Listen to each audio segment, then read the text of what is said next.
السلام علیکم ورحمۃ اللہ وبرکاتہ۔ کیا حال ہے سب کا؟ الحمدللہ۔ تیار ہیں پھر؟ اوکے۔ کس کس نے الاسماء الحسنی کے اوپر غور و فکر کیا؟ الحمدللہ، یہ آپ کی اللہ سے محبت کی علامت ہے۔ اور جن لوگوں نے نہیں کیا ان کا کیا کیا جائے؟ نحمده ونصلي على رسوله الكريم، اما بعد، فاعوذ بالله من الشيطان الرجيم، بسم الله الرحمن الرحيم، رب اشرح لي صدري ويسر لي امري واحلل عقدة من لساني يفقهوا قولي۔ رسول اللہ صلی اللہ علیہ وسلم نے فرمایا، لا يقعد قوم يذكرون الله عز وجل الا حفتهم الملائكة وغشيتهم الرحمة ونزلت عليهم السكينة وذكرهم الله في من عنده۔ رسول اللہ صلی اللہ علیہ وسلم کا فرمان ہے، جو لوگ اللہ کے ذکر کے لیے بیٹھے ہوتے ہیں فرشتے انہیں گھیر لیتے ہیں، رحمت انہیں ڈھانپ لیتی، سکینت ان پر نازل ہوتی، اور اللہ ان کا ذکر اپنے پاس موجود فرشتوں میں کرتے ہیں۔ یعنی اجتماعی طور پر اکٹھے بیٹھ کر اللہ سبحانہ وتعالیٰ کو یاد کرنا، اللہ تعالیٰ کی کتاب کو پڑھنا، یہ ایک بہت فضیلت والا کام ہے۔ ایک اور حدیث میں آتا ہے، رسول اللہ صلی اللہ علیہ وسلم نے فرمایا، اللہ کے کچھ فرشتے ایسے ہیں جو راستوں میں پھرتے رہتے ہیں، گلیوں بازاروں میں گھومتے رہتے ہیں اور اللہ کا ذکر کرنے والوں کی تلاش میں رہتے ہیں۔ پھر جہاں وہ کچھ ایسے لوگوں کو پا لیتے ہیں جو اللہ کا ذکر کر رہے ہوتے ہیں تو ایک دوسرے کو آواز دیتے ہیں کہ آؤ ہمارا مطلب حاصل ہو گیا، یعنی وہ لوگ ہمیں مل گئے ہیں، یعنی گویا وہ آپ کو ڈھونڈ رہے ہوتے ہیں۔ پھر وہ پہلے آسمان تک اپنے پروں سے ان پر امٹتے ہیں، پہلے آسمان تک، یعنی یہاں سے لے کر آسمانوں تک کا کتنا فاصلہ ہوگا، وہاں تک اکٹھے ہو جاتے ہیں۔ یعنی اس کثیر تعداد میں وہ ایک دوسرے کے اوپر جیسے بادل امڈ آتے ہیں، ایسے ہی اس طرح کی مجلس کے اوپر وہ امڈ آتے ہیں۔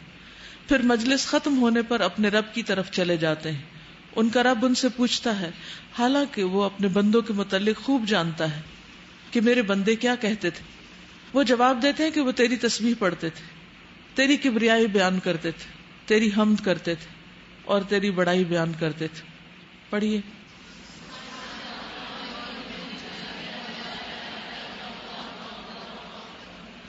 ایگزیکٹلی یہی الفاظ ہیں جن کا فرشتے جا کر ذکر کرتے ہیں، سبحان اللہ والحمد للہ ولا الہ الا اللہ واللہ اکبر۔ تو اب فرشتوں گواہ رہنا کہ ہم نے یہ تسبیح پڑھ لی ہے اپنی اس مجلس میں۔ پھر اللہ تعالیٰ پوچھتا ہے، کیا انہوں نے مجھے دیکھا ہے؟ وہ جواب دیتے ہیں کہ نہیں، اللہ کی قسم انہوں نے تجھے نہیں دیکھا۔ اس پر اللہ تعالیٰ فرماتا ہے، اس وقت ان کا کیا حال ہوتا جب وہ مجھے دیکھ چکے ہوتے؟ وہ جواب دیتے ہیں، اگر وہ تیرا دیدار کر لیتے تو تیری عبادت اور بھی بہت زیادہ کرنے لگتے، تیری بڑائی سب سے زیادہ بیان کرتے، تیری تسبیح سب سے زیادہ کرتے۔ اگر اللہ تعالیٰ کو دیکھ لیتے تو پھر تو کسی اور کام کی طرف توجہ ہی نہ جاتی، کسی اور چیز میں دل ہی نہ لگتا، صرف یہی کرتے رہتے۔ پھر اللہ تعالیٰ دریافت کرتا ہے، پھر وہ مجھ سے کیا مانگتے ہیں، یعنی ان کی کیا خواہش ہے؟ وہ یہ سب کچھ جو کر رہے ہیں انہیں کیا چاہیے؟ تو آپ کو کیا چاہیے بھلا؟ جنت چاہیے، الحمدللہ۔ تبھی فرشتے کہیں گے کہ وہ جنت مانگتے ہیں۔ اور اگر آپ جنت کے طلبگار نہیں، نیت نہیں، اس کے لیے ہارڈ ورک نہیں اور دعا نہیں، کیونکہ کسی بھی چیز کو پانے کے لیے تین چیزیں بہت ہی ضروری ہوتی ہیں، نیت، کوشش، دعا، یا نیت، محنت اور دعا۔ تو آپ اپنی نیتوں کا اس وقت جائزہ لے لیجئے، کیوں آ کے بیٹھے؟ والقلب متوجہ الی اللہ، ٹھیک ہے؟ اور ہماری خواہش کیا ہے کہ ہم جنت میں پہنچیں تاکہ اللہ سبحانہ وتعالیٰ کا دیدار کر سکیں۔ تو اللہ تعالیٰ پوچھتے ہیں، کیا انہوں نے جنت کو دیکھا ہے؟ فرشتے کہتے ہیں نہیں ہے ہمارے رب۔ تو اللہ تعالیٰ دریافت کرتے ہیں، ان کا اس وقت کیا عالم ہوتا اگر انہوں نے جنت کو دیکھا ہوتا، پھر کتنا شوق بڑھ چکا ہوتا۔ فرشتے جواب دیتے ہیں، اگر انہوں نے جنت کو دیکھا ہوتا تو وہ اس کے اور بھی زیادہ خواہش مند ہوتے۔ ابھی بھی ہماری طلب ہے، لیکن کتنی ہے؟ دل سے پوچھئے، کتنا شوق ہے جنت میں جانے کا؟ کتنی دفعہ خیال آتا ہے کہ میں کچھ کر لوں کہ وہاں پہنچوں، جنت کے بارے میں بھی ہم کچھ زیادہ سنجیدہ نہیں ہیں، کیونکہ ہم نے دنیا میں اپنی کچھ جنتیں بنا رکھی ہیں جن کی طرف ہم دوڑتے ہیں اور جن کے بارے میں ہم زیادہ خواہش مند ہوتے ہیں. ایمانداری کے ساتھ پوچھیے کہ جتنا آپ کو اپنے دنیا کے گھر کی فکر ہے، دنیا میں ایک گھر بنانے کی فکر ہے، کیا اتنی ہی فکر جنت حاصل کرنے کی بھی ہے؟ کیونکہ بہت سے لوگوں کو غمگین دیکھا گیا ہے جن کے پاس دنیا میں کوئی اپنا گھر نہیں ہوتا، تو لوگ بہت میزریبل اور سیلف پٹی کا شکار ہو کہتے ہیں ہمارا کوئی گھر نہیں، اور اس پر دکھی ہوتے ہیں. لیکن جنت کے بارے میں کون دکھ کا شکار ہوتا ہے کہ پتہ نہیں وہ ملے گی یا نہیں ملے گی، وہاں پہنچیں گے یا نہیں. تو ہمیں اپنی خواہشات کا رخ بدلنے کی ضرورت ہے. لکھ لیجیے اس کو، ہمیں اپنی خواہشات کا رخ بدلنا ہے، دنیا کے گھروں سے زیادہ جنت کی چاہت اپنے اندر پیدا کرنا ہے. تو اللہ تعالیٰ پوچھتے ہیں ان کا اس وقت کیا عالم ہوتا اگر انہوں نے جنت کو دیکھا ہوتا. فرشتے جواب دیتے ہیں اگر انہوں نے جنت کو دیکھا ہوتا تو وہ اس جنت کے اور بھی زیادہ خواہش مند ہوتے، سب سے بڑھ کر اس کے طلبگار ہوتے. پھر اللہ تعالیٰ پوچھتا ہے وہ کس چیز سے پناہ مانگتے ہیں؟ فرشتے جواب دیتے ہیں دوزخ سے. دنیا میں کس کس چیز سے ڈر لگتا ہے ہمیں کہ وہ ہم پر نہ آ جائے؟ جب ہم کسی نیچرل ڈیزاسٹر کا سنتے ہیں، پڑھتے ہیں کہیں اخبار میں یا ٹیلی ویژن میں دیکھتے ہیں کہ فلان جگہ پر ٹورنیڈو آ گیا ہے یا کہیں سونامی آ گیا ہے، تو اس وقت ہمارے دل میں پہلی بات کیا آتی کہ کہیں ہم پر بھی نہ آ جائے. تو اس سے ڈرتے ہیں، اس سے ڈرنے کے لیے تدبیریں سوچتے ہیں. لیکن جہنم کو سن کر کتنی دفعہ ہم یہ سوچتے ہیں کہ کہیں میں نہ چلے جاؤں اس میں، کہیں حادثہ میرے ساتھ نہ ہو جائے. تو دنیا کے کسی بھی حادثے سے بڑھ کر اس حادثے سے ڈرنا چاہیے جو جہنم کی شکل میں گھات میں ہے. اللہ تعالیٰ پوچھتا ہے کیا انہوں نے جہنم کو دیکھا ہے؟ وہ جواب دیتے ہیں نہیں، واللہ انہوں نے جہنم کو دیکھا نہیں. اللہ تعالیٰ فرماتا ہے پھر اگر انہوں نے اس کو دیکھا ہوتا تو ان کا کیا عالم ہوتا، کیا حال ہوتا؟ وہ جواب دیتے ہیں اگر انہوں نے اسے دیکھا ہوتا تو اس سے بچنے میں وہ سب سے آگے ہوتے، پھر تو بچنے کی کوشش کرتے اور سب سے زیادہ کوشش کرتے اور سب سے زیادہ اس سے خوف کھاتے. اس پر اللہ تعالیٰ فرماتا ہے کہ میں تمہیں گواہ بناتا ہوں کہ میں نے ان کی مغفرت کی. نبی صلی اللہ علیہ وسلم نے فرمایا اس پر ان میں سے ایک فرشتے نے کہا کہ ان میں فلاں بھی تھا جو ان ذاکرین میں سے نہیں تھا، بلکہ وہ کسی ضرورت سے آ گیا تھا، وہ اس مقصد سے نہیں آیا تھا. ویسے ہی راہ گزرتے اس نے دیکھا کہ کچھ لوگ بیٹھے ہوئے ہیں اور اللہ کا ذکر کر رہے ہیں تو وہ بھی وہاں آ کے بیٹھ گیا. تو اللہ تعالیٰ فرماتا ہے یہ وہ لوگ ہیں جن کی مجلس میں بیٹھنے والا بھی نامراد نہیں ہوتا. تو جس مجلس میں آپ بیٹھے ہیں اللہ کے ذکر کے لیے خالص نیت کے ساتھ، یہ مجلس کوئی معمولی مجلس نہیں ہے، اس مجلس کی قدر کرنا ضروری ہے. تو اللہ تعالیٰ سے دعا ہے کہ اللہ تعالیٰ ہمیں اپنے دیدار کا شوق عطا کرے، جنت کا شوق عطا کرے اور جہنم سے بچنے کی فکر ہم کو دے دے. دنیا کی ہر چیز سے زیادہ یہ چیزیں ہمیں ریئل لگیں، کیونکہ جب تک ان کی حقیقت کو ہم محسوس نہیں کریں گے اس وقت تک نہ شوق ہو سکتا ہے اور نہ ہی ڈر. چلیے شروع کرتے ہیں. چوتھا پارہ.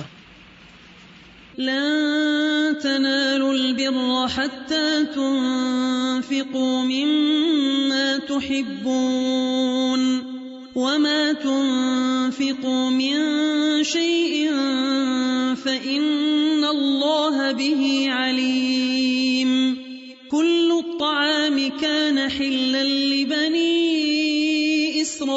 إسرائيل إلا ما حرم إسرائيل على نفسه من قبل أن تنزل التوراة قل فأتوا بالتوراة فاتلوها إن كنتم صادقين. فمن افترى على الله الكذب من بعد ذلك فأولئك هم الظالمون. قل صدق الله فاتبعوا ملة إبراهيم حنيفا وما كان من المشركين.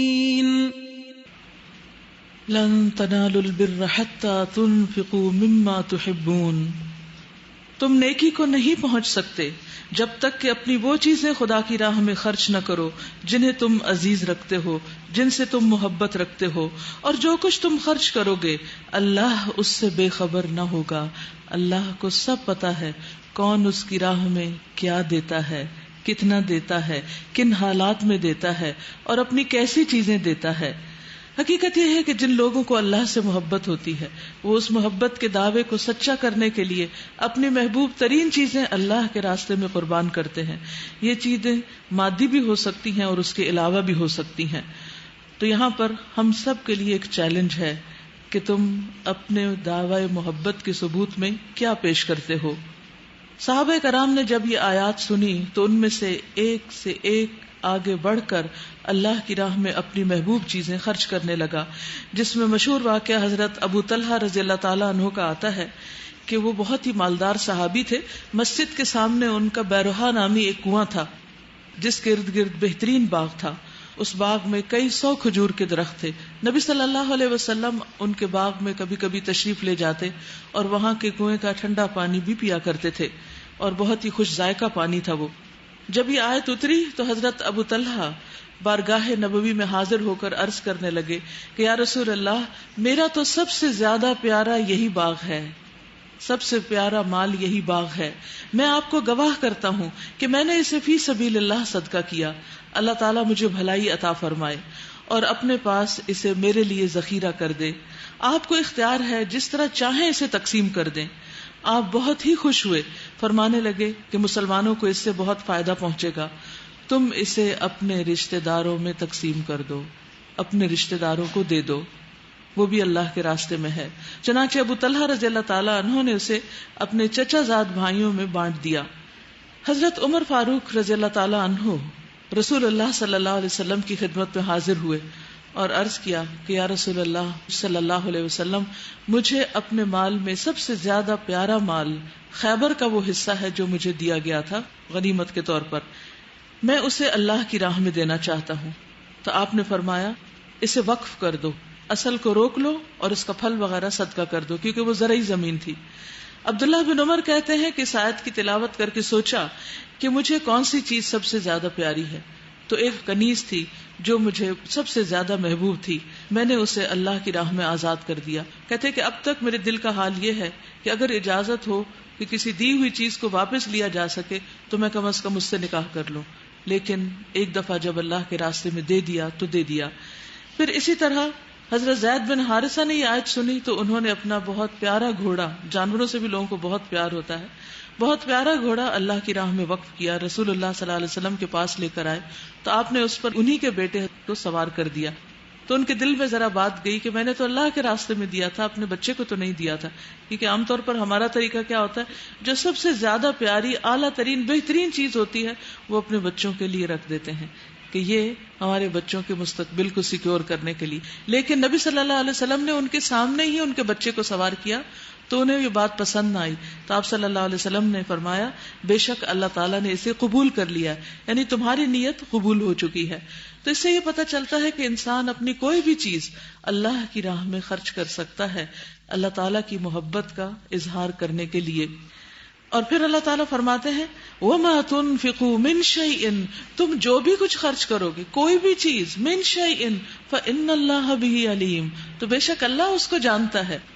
کوئی اپریشیٹ نہیں کرتا تو نہ کرے، کوئی قدر نہیں کرتا تو نہ کرے، کہیں سے کوئی تعریف نہیں ملتی تو نہ ملے، لیکن جس رب کے لیے دیا ہے اور جس کی محبت میں دیا ہے اس رب کو خوش کرنا مقصود ہے، اور اگر وہ مقصود پورا ہو جائے، حاصل ہو جائے تو پھر کسی اور چیز کی پرواہ نہیں۔ اس پر تفصیلی لیکچر موجود ہے، محبوب کے لیے محبوب چیز، جس میں مزید مثالیں وغیرہ موجود ہیں، ڈیٹیل کے لیے آپ اس کو سن سکتے ہیں، دوسروں کو بھی سنوا سکتے ہیں۔ اس کے بعد نیکسٹ آیات میں اللہ سبحانہ وتعالی بنی اسرائیل کے کچھ غلط فہمیوں کا ازالہ فرماتے ہیں، ان کے 2 اعتراضات کا جواب دیتے ہیں۔ ان کا ایک اعتراض یہ تھا کہ اگر قرآن اللہ کی طرف سے ہے تو پھر اس میں کچھ احکامات کو تبدیل کیوں کیا جا رہا ہے، جیسے خرگوش اور اونٹ کے گوشت کو حلال کیوں کیا جا رہا ہے جبکہ پچھلی شریعتوں میں یہ حلال نہیں تھا۔ اور اسی طرح یہ ہے کہ پچھلے تمام انبیاء کا کعبہ بیت المقدس تھا تو تبدیل کر کے بیت اللہ کو کیوں کعبہ بنایا گیا۔ تو ان 2 سوالوں کے جواب یہاں پر دیے گئے ان اعتراضات کے کہ کل الطعام کان حلا لبنی اسرائیل، سارے کھانے بنی اسرائیل کے لیے حلال تھے جن میں اونٹ کا گوشت بھی حلال تھا، الا ما حرم اسرائیل علی نفسہ، سوائے اس کے جو اسرائیل یعنی یعقوب علیہ السلام نے اپنی ذات پر حرام کیا تھا، ایک بیماری کی وجہ سے جو ان کی ارق النساء کی بیماری تھی، جس میں پرہیز کے طور پر انہوں نے اونٹ کا گوشت اور دودھ وغیرہ استعمال کرنا چھوڑ دیا تھا. اور یہ بھی کب ہوا تھا؟ من قبل ان تنزل التوراۃ، تورات کے نازل ہونے سے کہیں پہلے. قل فاتوا بالتوراۃ فاتلوها، کہہ دیجئے تورات لے کر آؤ، اسے پڑھ کے سناؤ، کہاں حرمت کا حکم ہے. ان کنتم صادقین، اگر تم سچے ہو. فمن افترى على الله الكذب من بعد ذلك فاولئك هم الظالمون. اس کے بعد بھی جو لوگ اپنی جھوٹی گھڑی ہوئی باتیں اللہ کی طرف منسوب کرتے رہیں تو در حقیقت وہی ظالم ہیں. قل صدق اللہ، کہہ دیجئے اللہ نے جو کچھ فرمایا سچ فرمایا. فاتبعوا ملت ابراہیم حنیفا، تو ابراہیم علیہ السلام کے طریقے کی پیروی کرو جو کہ یکسو مسلمان تھے. وما کان من المشرکین، اور وہ مشرکین میں سے نہ تھے. اور دوسرا اعتراض کہ قبلے کو کیوں تبدیل کیا گیا، تو بتایا گیا کہ یہ قبلہ تو روز اول سے ہی قبلہ رہا ہے. وہ تو درمیان میں کچھ عرصے کے لیے بیت المقدس کو جو سلیمان علیہ السلام نے تعمیر کیا تو قبلہ مقرر کیا گیا، ورنہ قبلہ اول دراصل بیت اللہ ہی ہے. ان اول بیت وضع للناس للذی ببکۃ مبارکا وہدی للعالمین، بے شک سب سے پہلی عبادت گاہ جو انسانوں کے لیے تعمیر ہوئی، جسے فرشتوں نے تعمیر کیا تھا، پھر آدم علیہ السلام نے کیا، اور پھر باقی پیغمبروں نے، اور پھر ایک وقت میں حضرت ابراہیم اور اسماعیل علیہ السلام نے.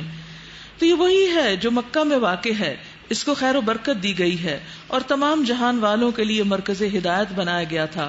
اس میں کھلی ہوئی نشانیاں ہیں. ابراہیم کا مقام عبادت ہے، یعنی جس مقام پر کھڑے ہو کر وہ اللہ کی عبادت کیا کرتے تھے. اس پتھر کو آپ نے بھی دیکھا ہوگا جو لوگ حج یا عمرے کے لیے گئے ہیں کہ اس میں ان کے قدموں کے نشان موجود ہیں.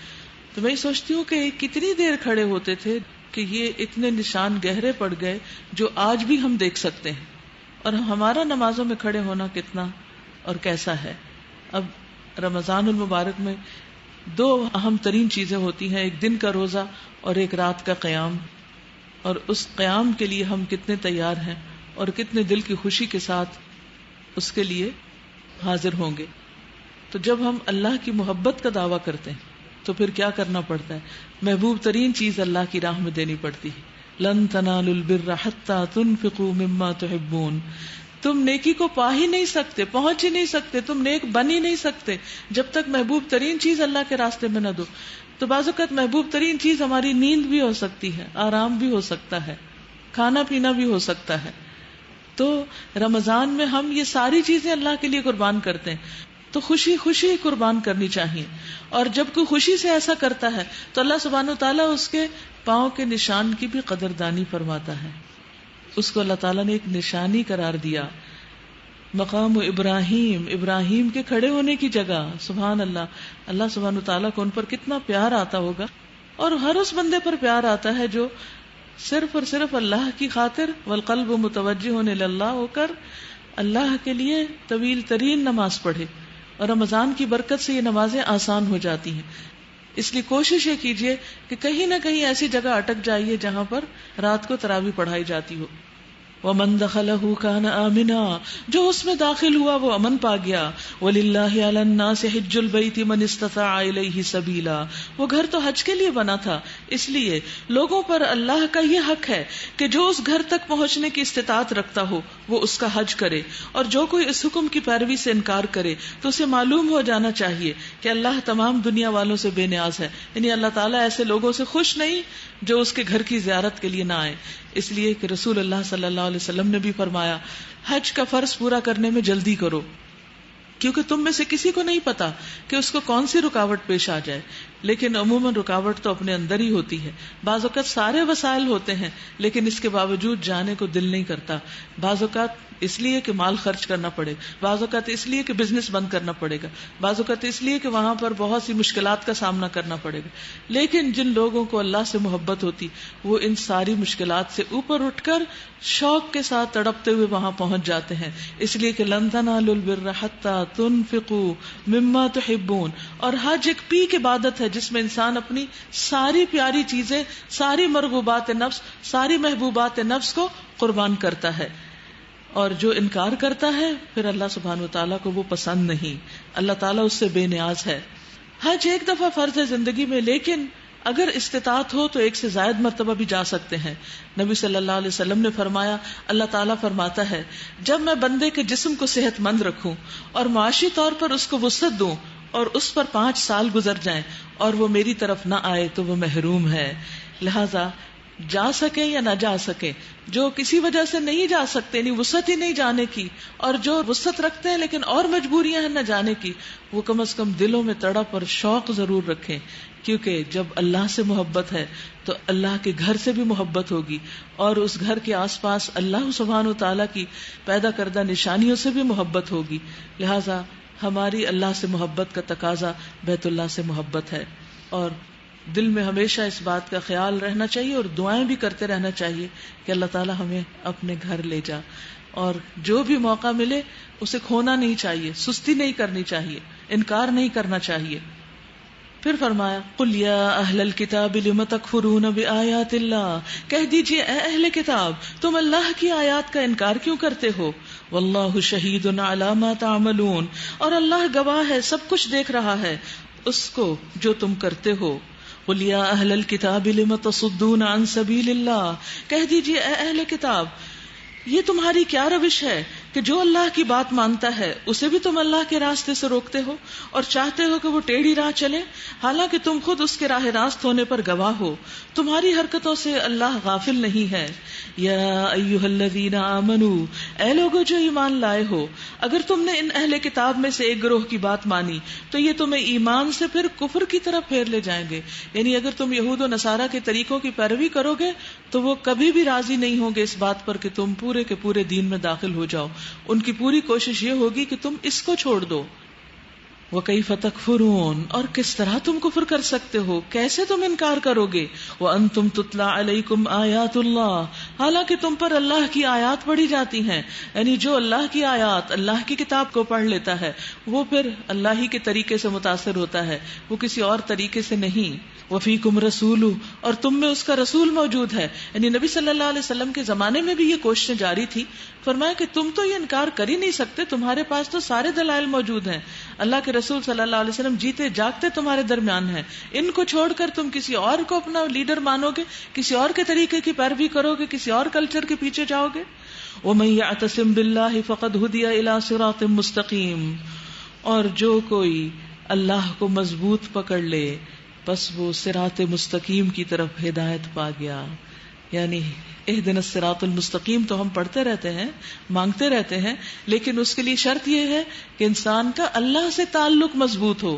جب تک ہمارا تعلق سب سے بڑھ کر اللہ سے مضبوط نہیں ہوتا اس وقت تک ہم صراط مستقیم پر ہونے کا دعویٰ نہیں کر سکتے.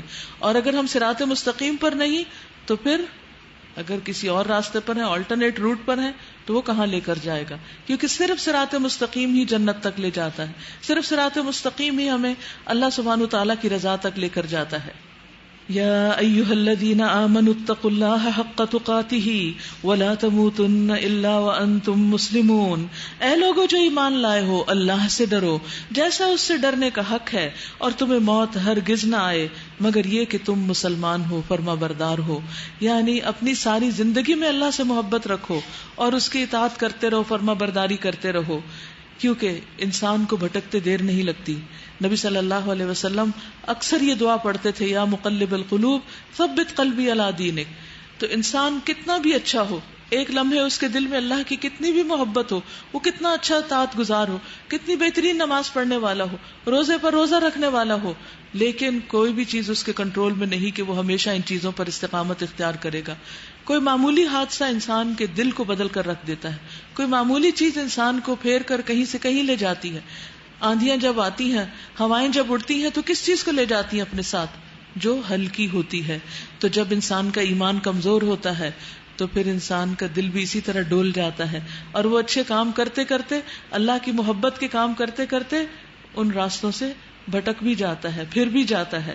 اس لیے ہمیں حکم یہ دے دیا گیا، راستہ یہ بتا دیا گیا کہ تمہاری موت آئے تو اسلام کی حالت میں آئے. آخری وقت تمہارا اچھا ہو، لا الہ الا اللہ پر خاتمہ ہو، تو اس کی ہمیں دعا بھی کرنی چاہیے. اور اس کے لیے کیا ضروری ہے؟ نہیں، اگر تم چاہتے ہو کہ تمہاری موت ایمان پر آئے تو کیا کرنا چاہیے؟ مل جل کر رہنا چاہیے، مل جل کر رہنا چاہیے، مل جل کر رہنا چاہیے.